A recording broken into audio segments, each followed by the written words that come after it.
Hello ladies and gents to No Drama Just Movies Rapid Reviews. So I watched Eyes of Wakanda recently and I had some thoughts. Right off the bat, the very existence of this show confuses me. An animated anthology show about random, previously unknown people from Wakanda, each episode only about half an hour, which ensures that we have to speed through character introductions. I'm not sure that's a winning combination. Starting with the first episode, I did like the animation. Especially in the fight scenes, you can see how smooth the movement is. The only thing that stuck out to me in the first episode was the character design for Noni. Do people look like that? I don't mind odd character designs, if that is the choice of the show, but I think it works best in a comedy. Here it felt distracting. While I liked the action and the fights, it felt like the episodes dedicated a lot of time on them. Granted, that might be exactly what you want to see in a Marvel show, but for me it took away from the character moments. And without character moments, I find it hard to care about the action. While the context of the Trojan War for the second episode seemed intriguing at first, the story spent too much time on it. It started off as a different show, one in which the Wakandan character barely played a role, or at least not as someone from Wakanda. Only when the Wakandan tech is introduced, and we get the conflict between Memnon and Achilles about how to use it, does it become a more unique show. I wish they would have explored the tragedy of these two friends suddenly finding each other on opposite sides of an argument more. The pacing for the third episode felt off, and made the episode less impactful.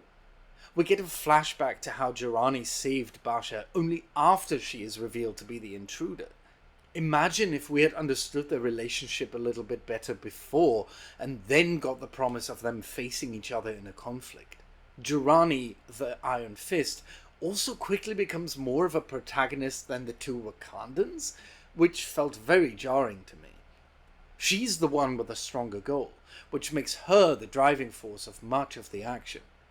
I did appreciate that the third episode asks an interesting question of who these artifacts belong to, the people they were stolen from, or the people they've been with for generations. But it doesn't explore the discussion enough, so the question just evaporates and becomes another unused puzzle piece. The dynamic between Tafari and Kuda in the fourth episode is interesting. One is young and reckless, the other older and more careful, prioritizing safety. That creates a good conflict. Having said that, the episode adds too many conflicts. Tafari and Kuda discuss Wakanda's role in the world at the beginning, with Wakanda staying out of international affairs. This attitude towards world conflict, as we learn from the Panther, is what doomed the world.